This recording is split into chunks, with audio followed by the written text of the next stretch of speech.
नमस्कार. गुरुपौर्णिमाच्या तुम्हा सर्वांना खूप खूप शुभेच्छा. आपल्यापासून लहान असू किंवा मोठे, ज्यांनी कोणी आपल्याला आयुष्यात थोडी बी छोटीशी का गोष्ट शिकवणार तो आपला गुरुच असतो.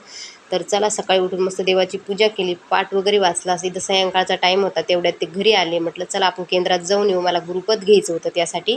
तर तसं मी घरी बी नारळ ठेवलं होतं, पण म्हटलं आपल्या इथं जवळच केंद्र आहे, आपल्याला जायला भेटतो तर हा चान्स आपण मिस नाही करायचा. त्यासाठी मी केंद्रात गेले, देवाचं दर्शन घेतलं. रांग लागली होती भरपूर, तर म्हणून मग रांगेत उभा राहिले. त्यानंतर माझा नंबर आला. इथं मी महाराजांच्या मूर्तीला अभिषेक केला, पुष्प गंध वाहिले. त्यानंतर त्या ताईनं मला तीर्थ दिलं आणि जो का मंत्र असतो तो त्या ताईनं बोलला. त्यानंतर मी ते तीर्थ ग्रहण केलं आणि अशा पद्धतीनं माझं गुरुपद घेऊन झालं. मी हा गुरुपद फर्स्ट टाईमच घेत आहे. त्यानंतर तिथून आले, पहिले स्वयंपाक करायचा म्हणून कढईत तेल ठेवलं.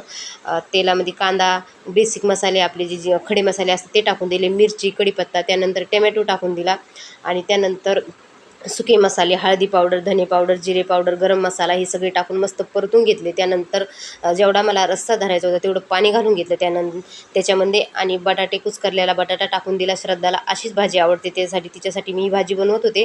त्यानंतर चवीनुसार मीठ टाकलं, कोथिंबीर टाकलं. माझी इथं भाजी रेडी झाली आणि खीर बनवून मी आधीच साईडला ठेवली होती.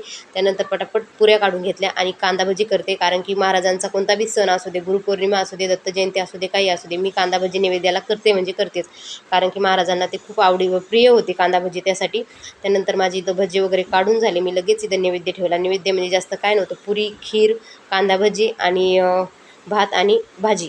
त्यानंतर देवाला नैवेद्य दिला, देवाला नैवेद्य वाहून दिला. त्यानंतर बाकीच्यांना सगळ्यांना घरात जेवायला दिलं आणि आम्ही सगळ्यांना जेवण वगैरे केले. असा होता आमचा गुरुपौर्णिमाचा दिवस. कसा वाटला कमेंटमध्ये नक्कीच सांगा. बाय.